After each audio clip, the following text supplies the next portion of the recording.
तो आज हम पहला शमूएल ये जो किताब है उसमें से हम देखने वाले।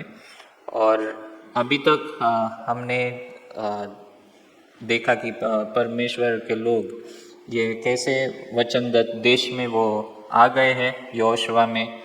लेकिन यहोशुआ के मरने के बाद हमने देखा कि कोई अच्छा लीडर नहीं होने के कारण बहुत सारे न्यायियों को परमेश्वर ने यूज़ किया। लेकिन वो न्यायियों का समय बहुत खराब था इज़राइल के लिए, क्योंकि बार बार वो प्रभु के खिलाफ जाते थे और प्रभु को छोड़ते थे, और उसके लिए परमेश्वर ने उनको बहुत सारे तकलीफ में डाला था। वो प्रभु के जो वचन है, नियम है, उससे भी वो बहुत दूर चले गए थे। लेकिन इसी काल में हम देखते परमेश्वर ने उनके ऊपर दया की और अलग अलग लीडर्स को भेजा, और वो लीडर्स के द्वारा जो न्यायियों कहते हैं, और वो न्यायी के द्वारा परमेश्वर ने उनको वो तकलीफ से बाहर निकाला था। तो ऐसा ही एक आखिरी लीडर जो न्यायी था उसका नाम है शमूएल। तो हमने न्यायियों की किताब में 13 न्यायी देखे थे। उसमें का सबसे लास्ट जो न्यायाधीश था वो कौन था? शमशोन। और शमशोन के बाद अगर कोई लास्ट और एक जज जो आया इज़राइल के लिए, वो था शमूएल। तो शमूएल ये एक विशेष व्यक्ति है, क्योंकि परमेश्वर ने शमूएल को सिर्फ एक न्यायी के रूप में यूज़ नहीं किया, तो वो एक याजक भी था और वो एक भविष्यवक्ता भी था। ठीक है, तो he was a judge, he was a prophet, and he was judge, prophet and priest, 3 things। ठीक है, तो ऐसे रीति से परमेश्वर ने शमूएल को यूज़ किया था, और वो लास्ट जज है, लास्ट न्यायाधीश है। और उसके बाद हम देखते यही किताब में 8वें अध्याय में कि एक अलग पर्व इज़राइल के लिए शुरू होता है, एक अलग काल इज़राइल के लिए शुरू होता है, और वो काल का नाम है राजाओं का समय। तो अभी तक हमने देखा था कि न्यायियों के समय में 300 साल, 350 साल वो न्यायाधीश अलग अलग लोग ये इज़राइल पे शासन कर रहे थे। लेकिन उसके बाद हम देखते हैं कि पहला राजा इज़राइल को मिला, और उसका नाम क्या था? तो शाऊल नाम से एक पहला राजा इज़राइल के लिए परमेश्वर ने चुना। तो वो एक काल हम शुरू होता हुआ शमूएल की किताब में देखते। तो हम ये शमूएल की किताब का, पहला शमूएल का, एक्चुअली जो हिब्रू बाइबल है उसमें शमूएल नाम का एक ही किताब है, लेकिन बाद में के जो भाषांतर आए हिब्रू के बाद, उसमें ये किताब के 2 भाग किए गए। तो पहला शमूएल और दूसरा शमूएल, ऐसे 2 भाग हम देखते ये किताब के हुए थे। तो ये रूपरेखा हम देखेंगे पहला शमूएल और दूसरा शमूएल की। तो पहला अगर हम आउटलाइन देखेंगे तो अध्याय 1 से 7 में है, अध्याय 1 से 7। और उसमें हम देखते हैं कि शमूएल एक शास्ता के रूप में, न्यायाधीश के रूप में, याजक के रूप में और भविष्यवक्ता के रूप में। फिर हम देखते हैं शाऊल की कहानी, 9 से 15 वचन। 9 से 15 वचन में शाऊल की हम कहानी देखते हैं, और उसका पतन भी हम देखते हैं। और फिर हम देखते हैं अध्याय 16 से 31 में शाऊल और दाऊद का शत्रुत्व। एक्चुअली दाऊद शत्रु नहीं था, लेकिन शाऊल ही उसके ऊपर मतलब शत्रु के जैसा व्यवहार कर रहा था। तो ऐसे 3 भागों में हम पहला शमूएल देख सकते हैं। तो पहले 7 जो अध्याय वो शमूएल के बारे में, 9 से 15 अध्याय शाऊल के बारे में, और 16 से 31 जो अध्याय है वो शाऊल और दाऊद, उनके बीच में कैसे प्रॉब्लम्स थे उसके बारे में लिखा है। और ये किताब इस जगह डिवाइड किया गया है जहाँ पे शाऊल की मृत्यु हो जाती है। समझ में आया आपको? शाऊल राजा की जब मृत्यु होती है तो ये किताब को समाप्त किया है, पहला शमूएल को, और फिर दूसरा शमूएल शुरू होता है। लेकिन आज हम पहला शमूएल ही देखेंगे, उसके बाद हम दूसरा शमूएल का अगले समय हम देखेंगे। लेकिन दूसरे शमूएल में भी अध्याय जो 1 से 10 है, उधर हम देखते दाऊद का यश, हम देखते उसका सक्सेस, वो हम देखते हैं। और जो आगे के अध्याय 11 से 24, उसमें दाऊद की समस्याएं हम देखते हैं, क्योंकि उसने जो कुछ एक पाप किया था, उसके बाद परमेश्वर ने उसके जीवन में बहुत सारे समस्याएं, तो एक पॉजिटिव पार्ट हम देखते हैं 1 से 10 में, और 11 से 24 में जो तकलीफें उसको आई पाप के कारण, वो हम देखते हैं। तो आज हम सिर्फ इतना ही देखेंगे, मतलब 1 to 31 उतना ही हम आज देखने वाले हैं। ये इंग्लिश में ऐसे आउटलाइन है।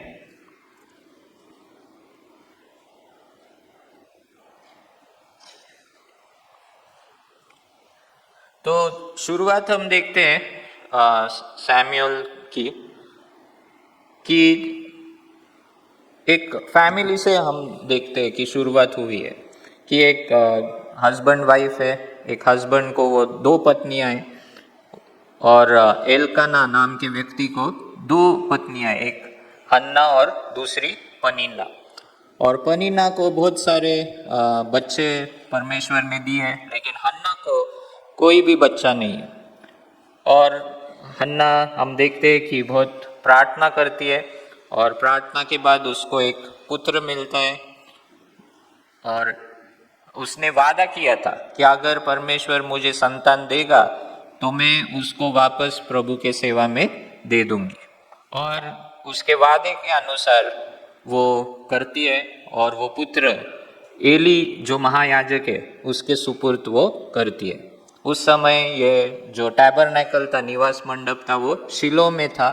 और ये जो बात हम देखते हैं कि हन्ना उसको बड़ा होने के बाद एली के हाथ में सौंप देती है। हन्ना का ये जो विश्वासूपन है, ये बहुत बड़ी चीज़ है, क्योंकि इतने सालों के बाद जब कोई पुत्र होता है और परमेश्वर ने दिया है, लेकिन एक वापस उसको प्रभु के हाथ में देना, ये बहुत बड़ी चीज़ वो करती है, और परमेश्वर उसे सहायता करता है। और तभी से हम देखते हैं कि ये जो शमूएल है वो निवास मंडप में, मतलब प्रभु के लोगों के साथ वो वहाँ पर बड़ा होता है। मतलब मैं ये कहूँगा कि प्रभु के लोगों के साथ बड़ा होता है, लेकिन जो वो प्रभु के लोग हैं, एली है और उसके 2 बेटे हैं, होफनी और फिन्यास, वो बिल्कुल भी अच्छे नहीं है, बिल्कुल भी प्रभु से वो प्यार करते नहीं है। लेकिन ऐसे नेगेटिव एटमॉस्फेयर में भी, मतलब प्रभु का मंदिर है, प्रभु के लोग हैं, लेकिन फिर भी एक अच्छा उदाहरण उसके सामने नहीं था। अगर आप पहला 3 अध्याय पढ़ेंगे पहला शमूएल का, तो उसमें आप देखेंगे कि ये एली जो महायाजक था और उसके 2 बेटे थे, स्पेशली उसके 2 बेटे, वो बहुत ही बुरे थे, उनका कैरेक्टर खराब था, और जैसे वो चाहते वैसा वो बर्ताव करते थे, बहुत पाप करते थे, वो प्रभु के नज़र में वो अच्छे नहीं थे। फिर भी ऐसा उदाहरण उसके सामने रहकर भी हम देखते हैं कि शमूएल अच्छे से वो बड़ा हुआ, उसने कोई पाप नहीं किया, उसने उनको कॉपी नहीं किया, लेकिन जो अच्छी बातें उसके माँ ने सिखाई थी वो उसने जारी रखी, और वो प्रभु के कृपा में वो बढ़ते गया, ऐसा लिखा है। अब हम देखते हैं कि बचपन से ही परमेश्वर शमूएल को यूज करने लगा, बचपन से ही। ये बात विशेष है समझनी कि बहुत बार है ना, हम चर्च में छोटे बच्चों को बहुत इग्नोर करते हैं या उनको ज़्यादा सीरियसली नहीं लेते, लेकिन हम यहाँ पे देखते हैं कि परमेश्वर बहुत ही सीरियसली ले रहा है एक छोटे बच्चे को, है ना। उधर हम देखते हैं कि एली महायाजक था, होफनी फिनियास वो थे, और भी बहुत बड़े बड़े लोग उधर रहेंगे, लेकिन परमेश्वर ने किसी से बात नहीं किया, जाकर किससे बात किया? शमूएल से। और शमूएल बहुत छोटा था उस समय, उसको समझ में भी नहीं आया, जब परमेश्वर ने बुलाया उसको शमूएल शमूएल, उसको समझ में भी नहीं आया कि परमेश्वर बुला रहा है। बार बार जाके वो किसको उठाता था? एली को उठाता था। और बोलता था कि क्या आज्ञा है ना। और फिर एली को समझा कि अभी अगर तुझे आवाज आई तो तू क्या बोल कि परमेश्वर मैं तेरा सेवक है ना, मैं तैयार हूँ तेरे से सुनने। तो अ, ऐसी रीति से छोटे समय से ही हम देखते हैं कि परमेश्वर शमूएल को उसने यूज किया। एक पास्टर ने ऐसा लिखा था फेसबुक पे कि परमेश्वर भविष्यवक्ता मतलब प्रॉफिट के रूप में कोई व्यक्ति को 20-30 साल के अनुभव के बाद यूज करेगा, मतलब जल्दी से यूज नहीं करेगा भविष्यवक्ता के रूप में। लेकिन मुझे ये याद आया और पर्सनली मैंने उनको मैसेज किया कि हम मतलब ऐसा लगता है हमको कि परमेश्वर एक्सपीरियंस लोगों को यूज करेगा, लेकिन बाइबल में हम उसका उदाहरण नहीं देखते। बाइबल में हम देखते हैं कि परमेश्वर किसी को भी यूज करता है, परमेश्वर गधे को भी यूज करता है ना। तो परमेश्वर एक छोटे बच्चे को भी हम देखते हैं शमूएल को भविष्यवक्ता के रूप में यूज कर रहे हैं। उसको समझ में भी नहीं आ रहा था, उसको मालूम भी नहीं रहेगा कि प्रॉफिट कौन होता है, लेकिन परमेश्वर ने उसको यूज किया और उसके द्वारा भविष्यवाणी भी की। और किसके लिए वो भविष्यवाणी थी? एली के लिए। और एली के लिए जो कुछ उसने कहा वो पूरा हो गया। हम देखते हैं यिर्मयाह की किताब में कि यिर्मयाह बहुत छोटा था, तब से परमेश्वर ने उसको कहा कि तेरे माता के गर्भ से मैंने चुना है तुझे, है ना। और बाद में जब उसको बुलाता है तो यिर्मयाह कहता है कि मैं तो बहुत ही जवान हूँ अभी तक, मैं छोटा हूँ अभी तक, कैसे क्या यूज करेगा तू मुझे। लेकिन परमेश्वर कहता है कि मैंने तुझे बनाया है ना। तो ऐसा ज़रूरी नहीं है कि परमेश्वर बड़े जो एक्सपीरियंस लोग हैं उनको ही यूज़ करेगा, परमेश्वर छोटे बच्चों को भी यूज़ करता है। और शमूएल के उदाहरण से हम ये सीखते हैं। ये पहला शमूएल की किताब में बहुत कुछ है सीखने जैसा, लेकिन एक ही इसमें सत्र में हम पूरा नहीं कवर कर सकते। उसके लिए मैं ऐसे मतलब अज्यूम कर रहा हूँ कि आपको कहानी मालूम है शमूएल की और आगे की, और मैं बात कर रहा हूँ। तो चौथे अध्याय में हम देखते हैं कि शमूएल शायद बड़ा हो रहा है, तो वो उसका उल्लेख चौथे अध्याय में, पांचवें अध्याय में और छठे अध्याय में किया नहीं है, डायरेक्टली सातवें अध्याय में उसका उल्लेख है। तो 4, 5, 6 में एक घटना लिखी है जब शमूएल बड़ा हो रहा था, और उसमें हम देखते हैं कि इज़राइल का एक शत्रु था। इज़राइल का एक शत्रु था जिसका नाम पलिश्ती जो लोग थे, फिलिस्टाइंस, वो शत्रु थे। और इज़राइल और ये पलिश्ती लोगों में बार बार युद्ध होता था। और हम देखते हैं कि मैंने अभी अभी कहा कि होफनी फिनियास जो ये एली महायाजक के बेटे थे वो बहुत ही बुरे थे, और वो लीडर्स ही बुरे होने के कारण लोग भी परमेश्वर से दूर हो गए थे। और लोग परमेश्वर का आदर नहीं करते थे, परमेश्वर का वो सुनते नहीं थे। उसके लिए जब युद्ध हुआ तो वाचा में लिखा है, कवेनेंट में क्या लिखा है कि अगर तुम मेरा नियम नहीं पालोगे तो क्या होगा, शत्रु तुम पर हावी होगा, शत्रु तुमको हरा देगा। और वही हुआ, जब ये लोग ठीक से बर्ताव नहीं कर रहे थे और युद्ध हुआ पलिश्ती लोगों के साथ, तो पलिश्तियों ने जीता और 4000 लोग मर गए इज़राइल के, और इज़राइल हार गया। इज़राइल हार गया तो बहुत डर गए इज़राइल लोग, और मीटिंग लिया, एकदम फास्ट मीटिंग लिया और कहा कि क्यों हार गए हम। तो प्रश्न अच्छा पूछा उन्होंने कि क्यों हार गए, लेकिन उन्होंने आत्म परीक्षण नहीं किया, प्रार्थना नहीं की, पश्चाताप नहीं किया, डायरेक्ट एक आइडिया आया उनके मन में। और वो आइडिया क्या था कि चलो हम पवित्र कोष को लेके जाएंगे। कोष मतलब ये जो दिख रहा है बीच में आपको, है ना, वो सोने के रंग का वो पवित्र कोष था जो निवास मंडप में परम पवित्र स्थान में वो रखते थे, आर्क ऑफ गॉड।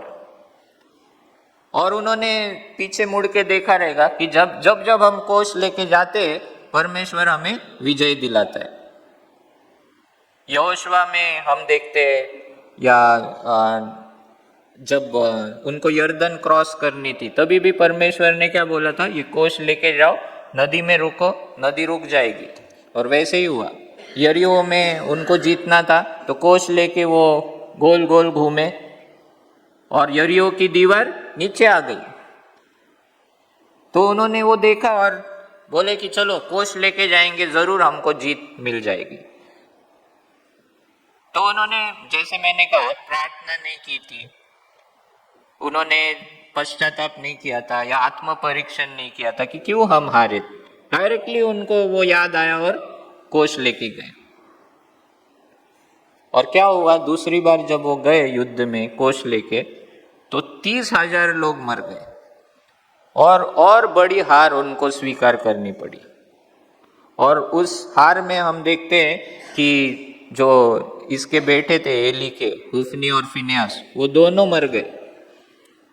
और एक चीज क्या हुआ मालूम है, जो कोष था ना, पवित्र कोष, वो भी उठा के वो कौन लेके गया, फलिश्ती लोग, जो शत्रु है, वो भी उठा के लेके गए कोष उनके देश में। और जब कोई युद्ध से एक भागता हुआ व्यक्ति आया और एली उधर रुका था, बैठा था, वो उसको बोला उसने कि हम युद्ध हार गए, होफनी और फिनियास मर गए हैं तेरे बेटे, और फलिश्ती कोष उठा के लेके गए। जब उसने वो सुना तो एली ऐसा उसको हार्ट अटैक जैसा आया, पीछे गिरा वो और मर गया। तो एली भी मरता है उसी दिन, उसके जो 2 बेटे वो मरते, और उसकी जो बहू रहती है वो प्रेग्नेंट रहती है। और जब वो ये सब खबर सुनती है तो उसको भी पेन के कारण बच्चा हो जाता है, और बच्चा देते वक्त वो भी मर जाती है। लेकिन जाते जाते मरने से पहले वो बोलती है कि इस बच्चे का नाम क्या रखो, इखाबोद। खबोद मतलब हिब्रू में ग्लोरी, महिमा, परमेश्वर की महिमा। और इखाबोद का मतलब क्या है, नो ग्लोरी, मतलब गौरव चला गया है, परमेश्वर का गौरव क्या हुआ है, निकल गया है। क्योंकि एक ही दिन में हम देखते हैं परमेश्वर ने इज़राइल को त्याग दिया था। इससे हम क्या सीखते हैं, ये स्टोरी से, ये एक्चुअली यही एक बहुत बड़ा उपदेश मैंने दिया भी था इधर, कि परमेश्वर को हम यूज नहीं कर सकते। हमको लगता है कि चलो ये परमेश्वर का कुछ एक मीटिंग रख देंगे, एक प्रार्थना रख देंगे, और जो भी मेरे प्लान है सब सक्सेसफुल हो जाएंगे। तुम प्लान बनाते हो, तुम सब कुछ पाप करते हो, बुरा करते हो, और तुमको लगता है या हमको लगता है कि हमने अगर एक प्रेयर किया पास्टर से, या ये कुछ किया, या एक थोड़ा सा पैसा दिया, तो हम क्या होंगे, हमारा सब बुरा प्लान सफल हो जाएगा। परमेश्वर ऐसे यूज नहीं किया जा सकता। परमेश्वर को हम यूज नहीं कर सकते। परमेश्वर उधर ही आएगा जिधर उसको सम्मान है, जिधर उसकी आज्ञा पाली जाती है, उधर ही वो आकर हमको सक्सेस देगा। अगर हम बुरा व्यवहार कर रहे हैं, अगर हम उसको सम्मान नहीं दे रहे, अगर उसका हम सुनते नहीं है, और फिर सिर्फ एक कुछ तो करके हम अगर प्रभु का नाम यूज कर रहे हैं, एक जादू के इसके जैसा या ताबीज के जैसा, तो परमेश्वर काम नहीं करता है। ये जो वाचा का संदूक था, आर्क ऑफ कवेनेंट, उनको लगा ये लेके जाने से हमको जरूर यश मिलेगा, लेकिन परमेश्वर ने कुछ होने नहीं दिया। उल्टा वो और जोर से हार गए, और वो वाचा का संदूक भी शत्रु उठा के लेके गया। तो परमेश्वर का नाम हम सिर्फ यूज नहीं कर सकते। अगर हम उसको सम्मान दे रहे, हम उसकी सुन रहे, तो ही हमको वो भी सम्मान देगा और हमको जीत देगा। तो अभी पलिश्ती लोग क्यों लेके जाते लेकिन ये वाचा का संदूक, और किधर लेके जाते मालूम है? उनके मंदिर में उनका एक भगवान है दागोन नाम का, उसके दागोन नाम के मंदिर में, मतलब वो जो देवता है उसके मंदिर में वो वाचा का संदूक रख देते हैं। अभी ये लोग है ना बहुत सारे भगवानों में विश्वास करते, तो उनको लगता है कि और एक भगवान हमको मिला, इजराइल का भगवान भी हमको मिल गया है, मतलब ये सब भगवान है उसमें और एक भगवान हमने कैप्चर कर लिया है, उसकी भी हम आराधना करेंगे। और वो जाकर क्या करते, दागोन ऐसा बैठा है, उसका मूर्ति था, उसके बाजू को साइड को किसको रखते, ये कोष को भी, ये पवित्र वाचा का संदूक उसको भी रखते और चले जाते। दूसरे दिन जब मंदिर में आते हैं तो क्या देखते हैं दृश्य कि ये जो दागोन का जो मूर्ति है वो कोष के सामने ऐसा गिर पड़ा है। ये देखो उसका दागोन का शरीर कैसा था, ऊपर ऐसा एक आदमी का मूर्ति था, नीचे मछली, आधा शरीर मछली था, ऐसा उसका शरीर है, ऐसे रीति से वो है दागोन। तो दागोन ऐसे नीचे गिर गया है कोष के सामने, और वो भी साइड को रखा था ना, कोष और वो मूर्ति ऐसे साइड साइड को थे, लेकिन हम देखते हैं कि ये दागोन आगे से ऐसा झुका हुआ है कोष के सामने। तो उनको लगता है कुछ तो हुआ है, भूकंप हुआ रहेगा, कुछ तो हुआ रहेगा, उसके लिए वो गिर गया है। उसको वापस खड़ा करते, वापस खड़ा करके उसको सीधा रखते। जब दूसरे दिन वापस वो मूर्ति गिरा हुआ है, दूसरे दिन वापस दागोन की मूर्ति गिर गई, और इस बार क्या हुआ है, उसका सिर भी टूट गया है और उसके जो 2 हाथ है वो भी टूट गए। ये तो मतलब योगा योग से नहीं हो रहा है, मतलब कोइंसिडेंस से नहीं हो रहा है। पहली बार उनको लगता है ऐसे कुछ तो हुआ रहेगा, उसके लिए गिर गया वो मूर्ति, लेकिन दूसरे बार भी सुबह वापस वैसा होता है। और उस समय क्या होता है, उसी दिन उनको एक बीमारी शुरू होती है, कुछ ऐसे फोड़ उनको आते हैं शरीर पे कि वो जी भी नहीं सकते, मतलब इतना तंग आते वो बीमारी से। वो बीमारी एग्जैक्टली क्या है पता नहीं, लेकिन ऐसे रीति से प्रभु उनको पीड़ता है वो लोगों को कि वो ठीक से बैठ भी नहीं सकते थे। और इतना बीमारी सबको हो जाता है एक साथ कि उनको डाउट आ जाता कि ये जो कोष हमने उठा के लाया है इसके वजह से ही ये हो रहा है। तो पलिश्ती के शहर, 5 शहर थे उनके अलग अलग, तो एक शहर में उन्होंने लाया था, तो वो क्या करते, दूसरे शहर में उस ये वाचा के संदूक को भेज देते। वो बीमारी इतनी असह्य हो जाती तो उनको लगता है इसी के वजह से वो हो रहा है, तो हम दूसरे शहर में भेजते। दूसरे शहर में जब ये वाचा का संदूक आता है उधर भी वो बीमारी आ जाती है, फिर तीसरे शहर में भेजते, उधर भी वो बीमारी, ऐसे करके 5 शहर में ये बीमारी आती है। 5 शहर में इतना तंग आते, उनको लगता है कि नहीं ये इधर नहीं रह सकता, ये वाचा का संदूक प्रभु का जो है यहोवा का, वो इधर हमारे देश में नहीं रह सकता। तो वो क्या करते, बैलगाड़ी पे उसको डालते हैं वाचा के संदूक को, और वो बैलगाड़ी को वापस इजराइल में भेज देते। और तब उनको राहत मिलती है। इससे हम क्या देखते हैं कि परमेश्वर को लोगों की, उसके विश्वासियों की जरूरत नहीं है उसको बचाने के लिए। प्रभु अकेला ही युद्ध लड़ सकता है, प्रभु अकेला ही सब कुछ कर सकता है, लेकिन फिर भी वो हमको यूज करता है, वो उसकी महानता है। प्रभु को डिफेंड करने के लिए, खुद को डिफेंड करने के लिए किसी भी व्यक्ति की जरूरत नहीं है। अगर इजराइल ने उसको छोड़ दिया तो ऐसा मत समझो कि प्रभु कमजोर हो गया, या अभी वो पलिश्ती उसको उठा ले गए तो ऐसा मत समझो कि पलिश्तियों के हाथ में वो भगवान चुरा लिया जैसे कि उन्होंने, ऐसे कुछ नहीं होता। प्रभु को किसी की भी जरूरत नहीं है, लेकिन फिर भी वो हमको यूज करते हैं, फिर भी वो हमको मौका देता है, फिर भी वो हमको चलाता है। नहीं तो प्रभु को हमारी कुछ जरूरत नहीं है। ये स्टोरी से हम यही सीखते हैं। और 7वें अध्याय में वापस शमूएल आता है, हम देखते हैं वो बड़ा हो चुका है शायद, और पलिश्ती वापस उनके ऊपर हावी होते रहते हैं, इज़राइल के ऊपर। लेकिन इस बार शमूएल एक शास्ता का रूप लेता है, वो जज बनता है और परमेश्वर से वो प्रार्थना करता है।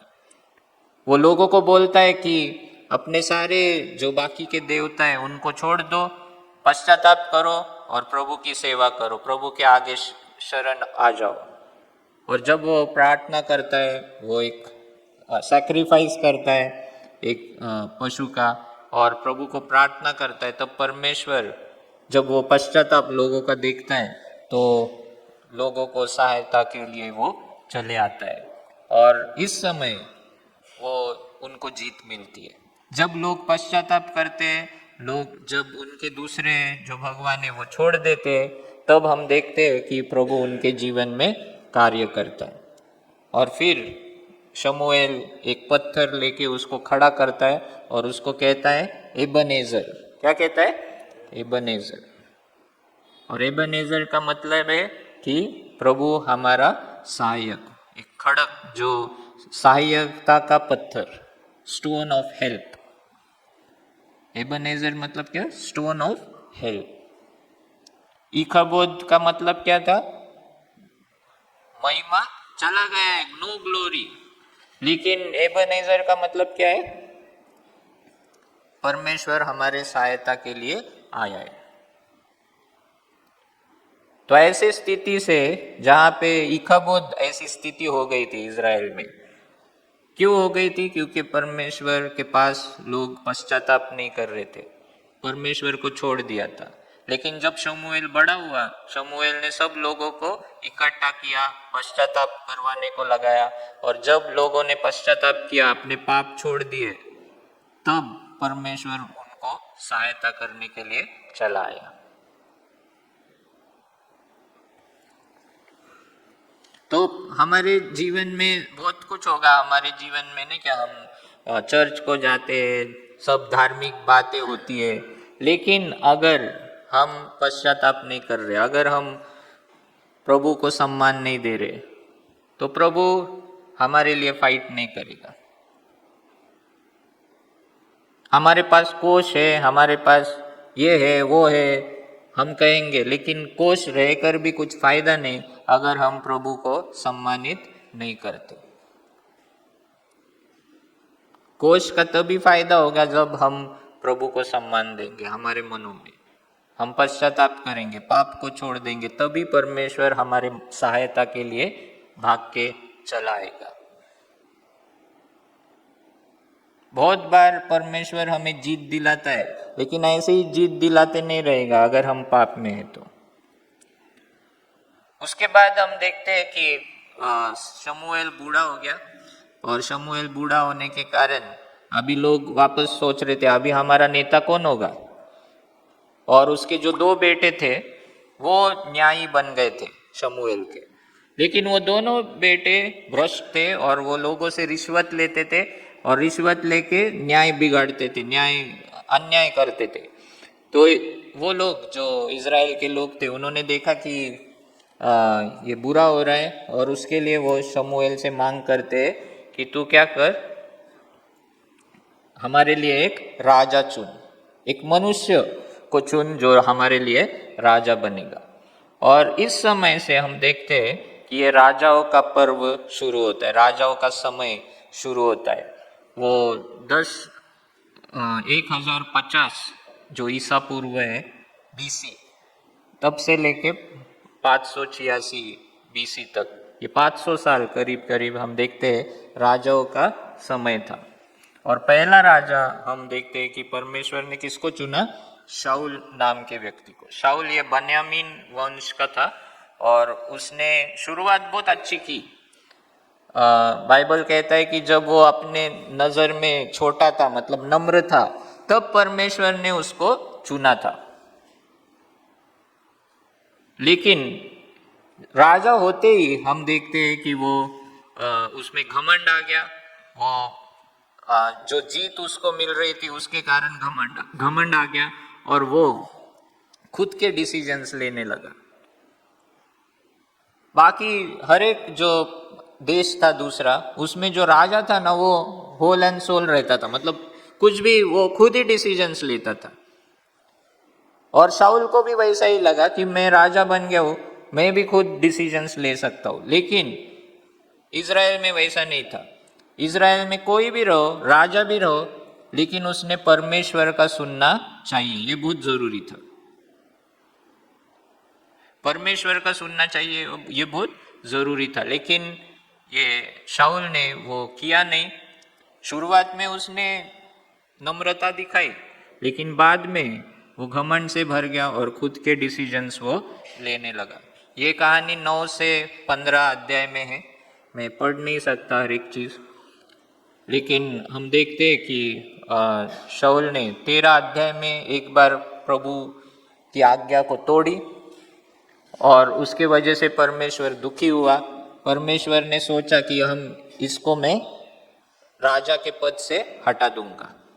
लेकिन और एक चांस परमेश्वर उसको देता है और दूसरी बार वो कहता है 15 अध्याय में कि जा और अम्मोनियों को पूरी तरह तू नाश कर, किसी को भी छोड़ मत, जो भेड़ बकरी है वो सब उनको भी मार दे, उसके राजा को मार दे।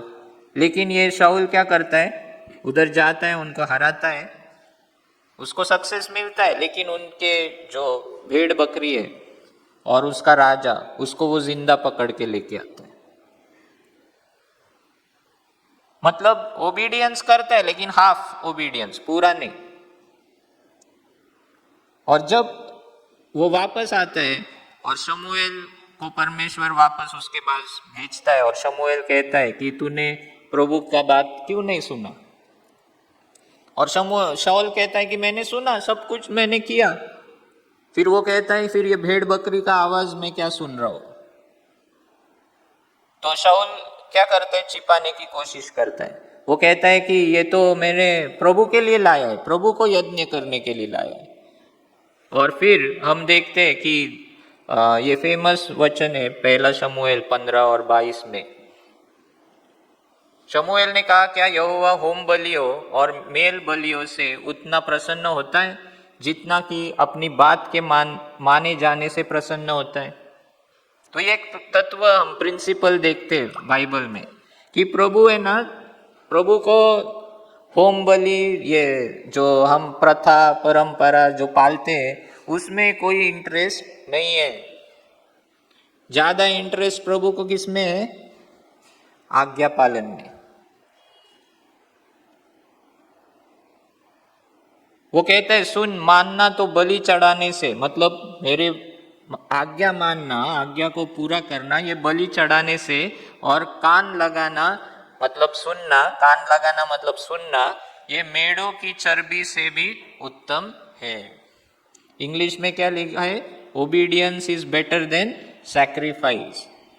मराठी में क्या लिखा है, यज्ञापेक्षा आज्ञा पाळणे बरे। परमेश्वर को यज्ञ नहीं चाहिए, परमेश्वर को सैक्रिफाइस वगैरह नहीं चाहिए। क्या चाहिए सब ज्यादा, हमारा obedience. God wants her obedience.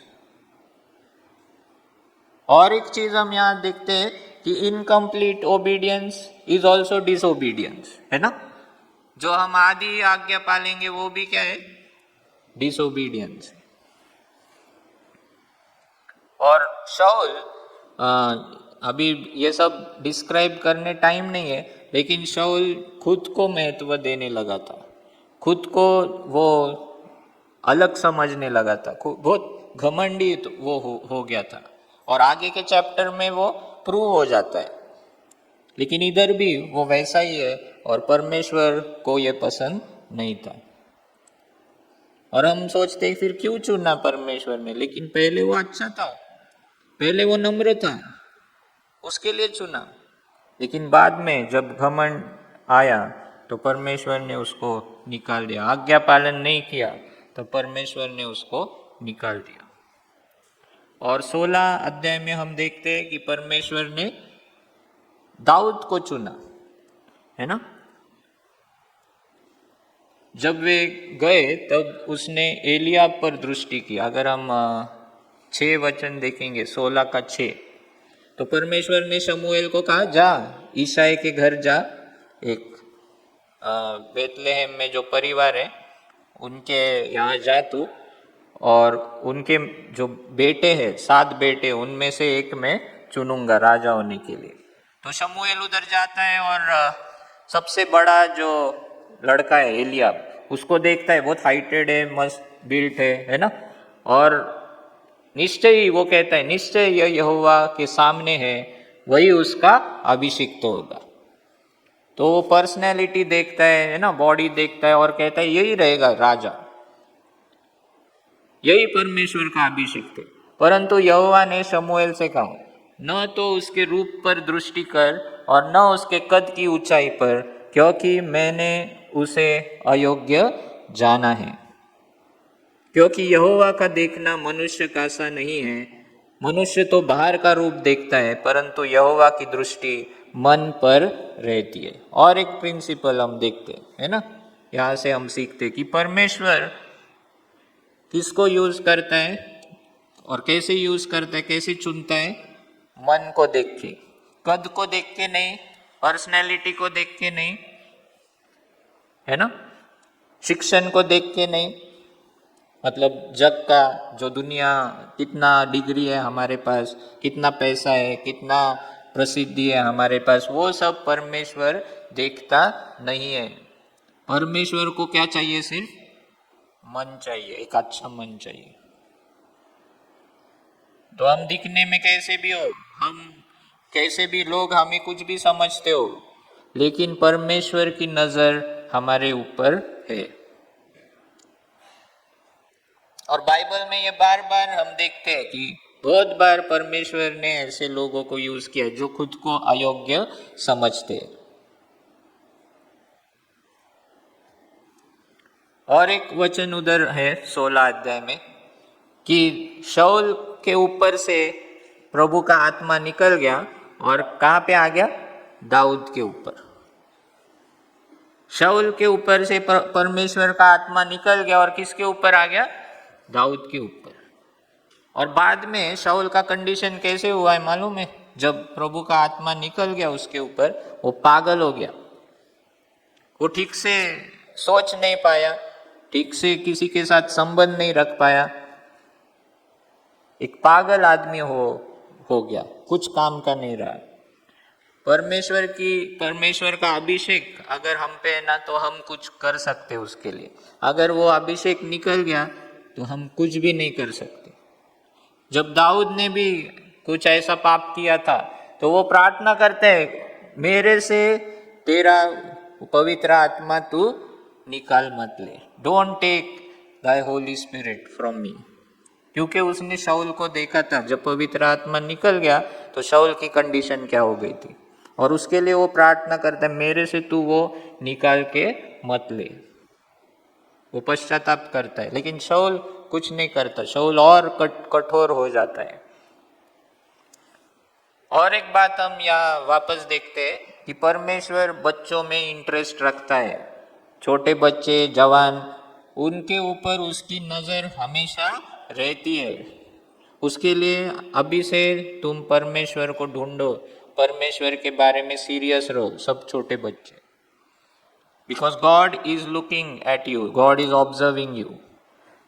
परमेश्वर ने दाऊद को कब चुना?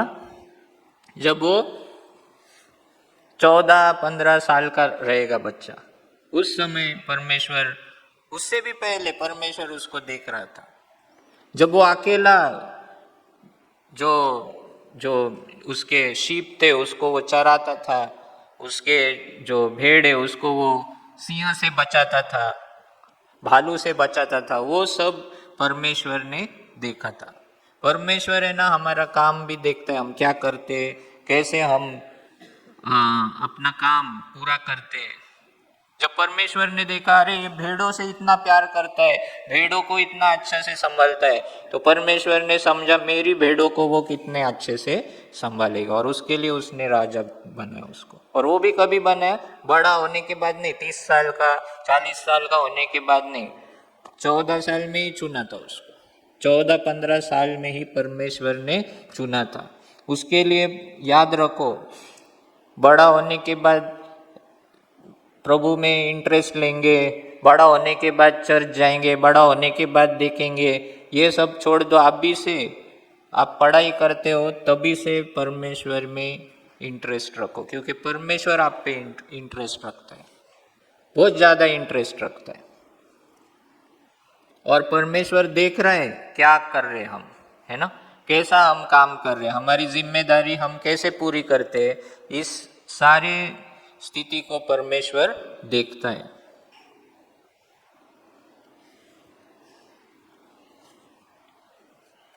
सत्रह अध्याय में हम देखते हैं दाऊद और गोलियत की कहानी। अभी ये सबको पता है ना। और इसमें हम देखते हैं कि दाऊद उसी वक्त, मतलब जब जवान था, उसने वो भाई भी डर गए थे उसके, शाऊल भी डर गया था, लेकिन दाऊद नहीं डरा, क्योंकि उसका विश्वास हम देखते हैं। और धैर्य से ज़्यादा उसका विश्वास था, उसका कॉन्फिडेंस था प्रभु में, और उसके लिए उसने चैलेंज लिया, वो खुद होके वो गया उधर और कहा कि मैं लड़ूंगा ये गोलियत के साथ। ये गोलियत नाम का फलिस्ती आदमी था, बाइबल कहता है कि 9 फुट से ज़्यादा था वो, है ना। और उसका वर्णन किया है, उसके पास जो भाला था, उसकी ढाल थी, वो कितने किलो की थी, ये सब वर्णन किया है। इतना बड़ा और ट्रेंड योद्धा था वो एकदम। लेकिन दाऊद कुछ भी नहीं था उसके सामने, लेकिन वो परमेश्वर में विश्वास करता था। उसको मालूम था कि मैं नहीं लड़ाई करने वाला हूं, परमेश्वर उससे लड़ाई करने वाला है। अगर हम दाऊद और गोलियत को देखेंगे तो दाऊद एकदम बड़ा है, गोलियत एकदम छोटा है। लेकिन अगर हम गोलियत और प्रभु को देखेंगे तो प्रभु एकदम बड़ा है और गोलियत एकदम छोटा है। और प्रभु उसके साथ लड़ा, पर दाऊद के साथ कौन लड़ा? प्रभु लड़ रहा था। और उसने विश्वास से, हम देखते हैं वो लड़ने गया, है ना, और परमेश्वर ने उसको जीत दिलाई।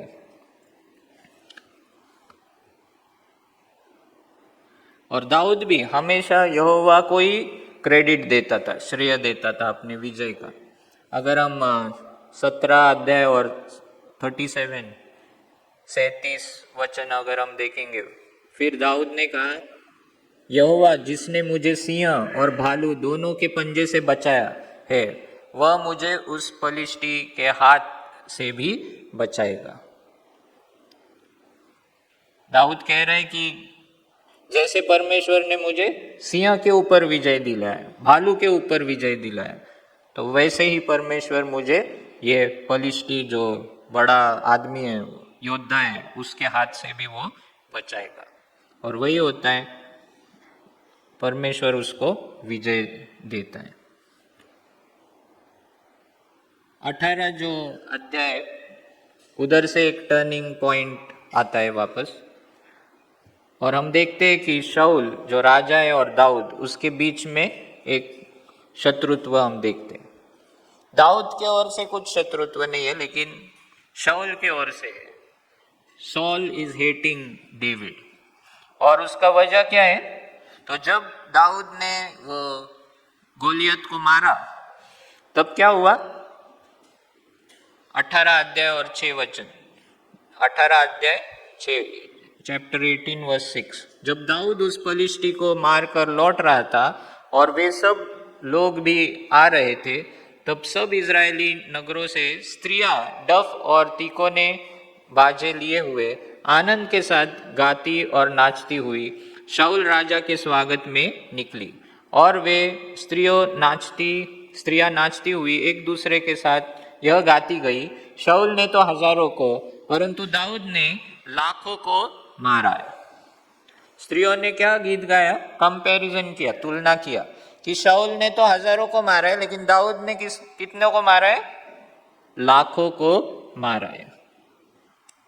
तब वचन 8 में लिखा है, तब शाऊल अति क्रोधित हुआ और यह बात उसको बुरी लगी और वह कहने लगा, उन्होंने दाऊद के लिए तो लाखों और मेरे लिए हजारों ही ठहराया, इसलिए अब राज्य को छोड़ उसको अब क्या मिलना बाकी है। उस दिन से शाऊल दाऊद की ताक में लगा रहा।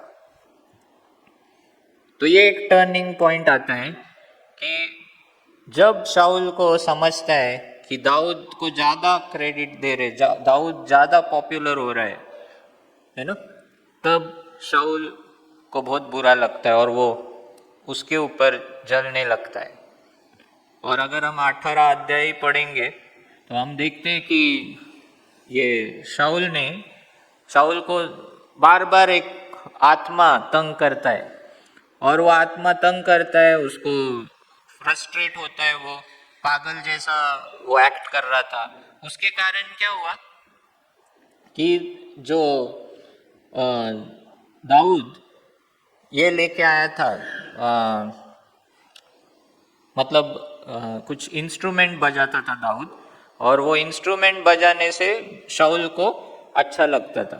तो ऐसे उस गोलियत के मारने के बाद भी जब शाऊल को प्रॉब्लम होता था तो दाऊद इंस्ट्रूमेंट, मतलब दाऊद एक योद्धा भी था और म्यूजिशियन भी था, और जब वो बजाता था वो इंस्ट्रूमेंट तो क्या होता था, शाऊल को अच्छा लगता था। लेकिन इस बार जब इंस्ट्रूमेंट बजा रहा है दाऊद, तो शाऊल इतना गुस्सा होता है उसके ऊपर, दाऊद के ऊपर, क्योंकि मन में वो चल रहा है। तो कभी कभी है ना, हम भी ऐसे बातों से गुजरते हैं, लेकिन हम अंदर के अंदर जलते रहते है ना। लेकिन शाऊल राजा था, मुख्य था, तो उसने अंदर नहीं रखा, उसने क्या किया, बाहर भी निकाला वो। और क्या किया उसने, जो भाला उसके बाजू में पड़ा था उसने उठा के उसको किसके ऊपर डाल दिया, दाऊद के ऊपर, मारने के लिए उसको। और ऐसा एक बार नहीं हुआ, बाइबल कहता है 2-3 बार हो गया ऐसे, सबके सामने। जब वो बैठा है, शांत बैठा है, सिर्फ गुस्सा, इतना गुस्सा मन में दूसरे के लिए कि वो उसको मारना चाहता था।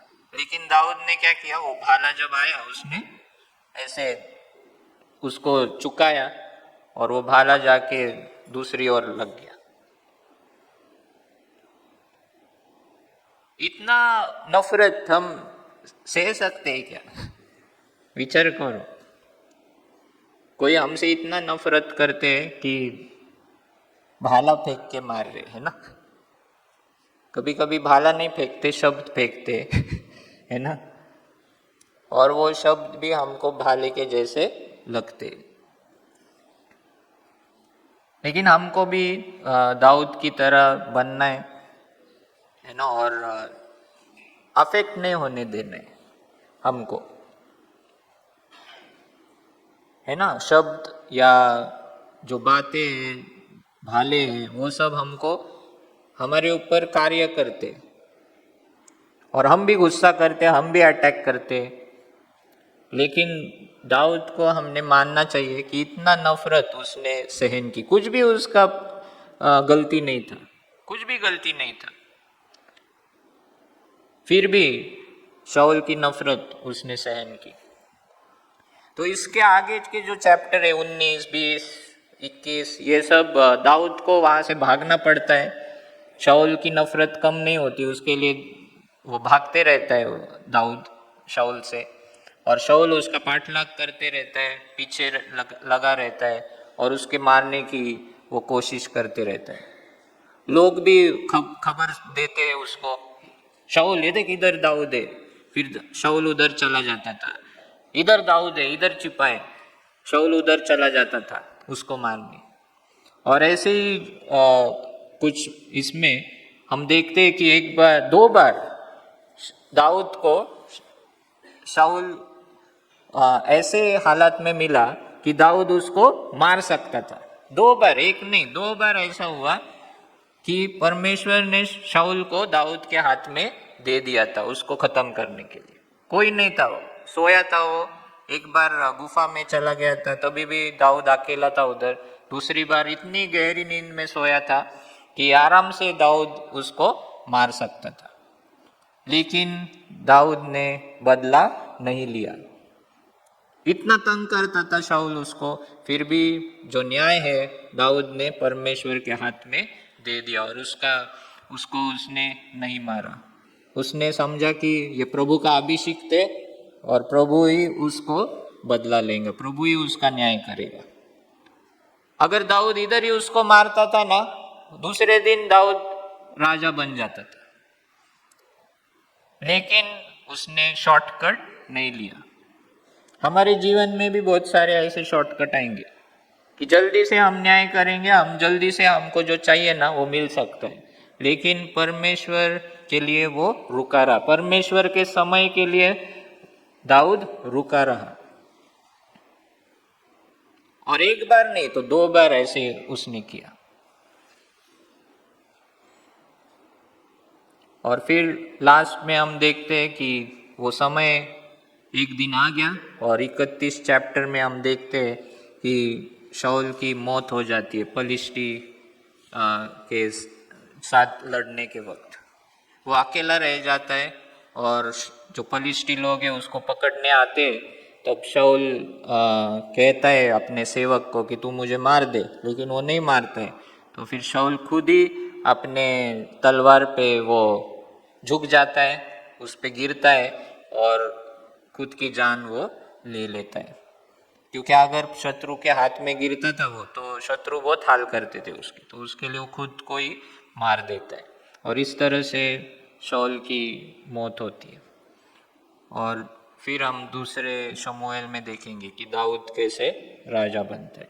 लेकिन इस स्टोरी से हम क्या सीखते, पहले शमूएल से जो हन्ना का एक सॉन्ग है चैप्टर 2 में, 1 सैमुएल चैप्टर 2, उसमें हन्ना का गीत है, और हन्ना के स्टोरी से ये पहला शमूएल शुरू हो गया है। और उधर हम देखते हैं कि अहंकारी को परमेश्वर नीचे करेगा और नम्र को वो ऊंचा करेगा। God will humble the proud and God will raise the humble, he will exalt the humble. जो खुद को घमंडी करेगा ना, परमेश्वर उसको क्या करता है, नीचे फेंकता है, और जो खुद को नम्र करता है उसको परमेश्वर ऊंचा करता है। तो तीसरे वचन में लिखा है हन्ना के गीत में कि फूल कर अहंकार की और बातें मत करो, और अंधेर की बातें तुम्हारे मुंह से न निकले, क्योंकि यहोवा ज्ञानी ईश्वर है और कामों को तोलने वाला है। और फिर हम देखते हैं कि वो कहती है शूरवीरों के धनुष टूट गए और ठोकर खाने वालों की कटी में बल का फेंटा कसा गया है। जो पेट भरते थे उन्हें रोटी के लिए मजदूरी करनी पड़ी, जो भूखे थे वे फिर ऐसे न रहे, वरन जो बांझ थी उसके 7 पुत्र हुए, और जो अनेक बालकों की माता थी वो घुलती जाती है। उसके खुद के बारे में भी वो कहती है कि जब वो नम्र हुई और वो बांझ थी, लेकिन परमेश्वर ने उसको भर दिया। लेकिन जिनके अनेक बालक है, सब कुछ अच्छा है, वो आज तड़प रहे,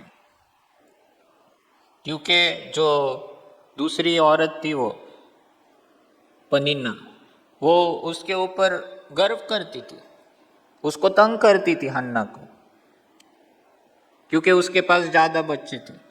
लेकिन परमेश्वर ने उसको दिखा दिया। तो ये भी एक तत्व हम पूरे शमूएल में देखते हैं। जब हन्ना ने खुद को नम्र किया, उसको परमेश्वर ने ऊंचा किया। पनिन्ना ने खुद को ऊंचा किया, उसको नम्र कर दिया। शाऊल जब नम्र था, परमेश्वर ने उसको उठाया, लेकिन जब वो घमंडी हो गया, परमेश्वर ने उसको निकाल दिया। गोलियत घमंडी था, परमेश्वर ने उसको नम्र कर दिया। दाऊद नम्र था, परमेश्वर ने उसको ऊंचा कर दिया। और आगे जाके हम देखेंगे दूसरा शमूएल में, जब दाऊद भी घमंडी हुआ, परमेश्वर ने उसको नम्र किया। और ये पूरे कहानी में हम ये प्रिंसिपल देखते हैं। और बाइबल जैसा कहते कि परमेश्वर के उसका जो भुज है उसके सामने तुम नम्र हो जाओ ताकि वो तुम्हें ऊंचा करे। और हम अहंकार से कभी ना भरे, यही हम इस पुस्तक से सीखते हैं, कहानियों के द्वारा हम सीखते हैं। तो हम क्या एप्लीकेशन ले सकते हैं कि incomplete obedience is disobedience, humility leads to God's favour, लेकिन pride precedes the fall. God is our ultimate source of strength. Don't rely on worldly methods. मतलब जैसे हम देखते थे कि दाऊद को शाऊल ने क्या कहा, ये सब टोप पहन ले, ये सब नहीं, क्या बड़ा बड़ा चीज पहन ले। दाऊद उसमें चल भी नहीं पाए जब लड़ाई करनी थी गोलियत से। उसने क्या कहा, ये सब मैं नहीं पहनूंगा, मुझे वो गोफन आता है घुमाने, है ना, वही मैं यूज करूंगा। और वही उसने यूज किया। तो हम किसी को कॉपी नहीं कर सकते, हम दूसरे के मेथड्स हम चुरा नहीं सकते। परमेश्वर जो हमें आता है ना उसमें विश्वास रखो, परमेश्वर पे भरोसा रखो, परमेश्वर उसको ही यूज करेगा। परमेश्वर ने हम सबको कुछ ना कुछ दिया है, परमेश्वर उसके द्वारा हमको यूज करेगा। और परमेश्वर हमेशा कहाँ देखता है, मन को देखता है, बाहरी स्वरूप को वो नहीं देखता है, हमेशा मन को देखता है। और हम देखते हैं कि God is in control of all things. तुमने देखा कि ये पुस्तक में कि 14-15 साल का था ना दाऊद, तभी परमेश्वर ने उसको अभिषेक दिया था। लेकिन राजा कब हुआ दाऊद, 30 साल का था तब। परमेश्वर ने वो आत्मा निकाल दिया था शाऊल से, लेकिन शाऊल राजा बना रहा। कितने तो साल शाऊल राजा था। बहुत लोगों को लगता है अभी अभिषेक मिला ना दूसरे दिन से ही गॉड यूज करेगा, नहीं होता है ना। परमेश्वर हमको क्या करता है, तैयार करते रहता है। और वो ट्रेनिंग है ना सालों की हो सकती है ना, बहुत सालों की वो ट्रेनिंग हो सकती है। तो सीखो, परमेश्वर से हमने सीखना चाहिए जल्दी से परमेश्वर। लेकिन परमेश्वर कंट्रोल में, सब बातें परमेश्वर की कंट्रोल में। आज हमें जो परमेश्वर ने बताया था, भविष्यवाणी की थी, हमको लगता है दूसरे दिन कंप्लीट होनी चाहिए, लेकिन उसको पूरी होने में साल लग सकते। तब तक हमको परमेश्वर के ऊपर भरोसा रखना है। दाऊद को लगता रहेगा अरे मैं तो राजा, मतलब अभिषेक हुआ और मैं क्या भाग रहा हूं इधर उधर, जाके मैंने शाऊल को मार देना चाहिए और राजा बन जाना चाहिए। उसको कितना लगता रहेगा इसे। लेकिन दाऊद चुप बैठा, दाऊद शांत रहा और परमेश्वर के समय के लिए रुका रहा। और वो समय बहुत सालों के बाद आया, लेकिन वो 15 साल भी जो उसके तकलीफ के थे उसमें प्रभु ने उसको तैयार किया। तो ऐसा मत समझो कि कुछ नहीं हो रहा है उसके लिए प्रभु काम नहीं कर रहे। प्रभु हमेशा उसका काम चालू है, परमेश्वर का प्रेजेंस हमारे साथ है। कुछ चीजें मिलने के लिए टाइम लगता है तो लगने दो टाइम, लेकिन परमेश्वर हमारे साथ है, वो ज्यादा महत्वपूर्ण है। और यही चीजें हम पहले शमूएल से हम सीखते हैं। मैं आशा रखता हूँ कि ये स्टडी और ये जो आउटलाइन है, सिर्फ बहुत सारी बातें इसमें, लेकिन ये पढ़ के आप वापस मतलब ये सुन के अगर आप वापस पढ़ेंगे तो और भी परमेश्वर आपसे बात करेगा। Thank you.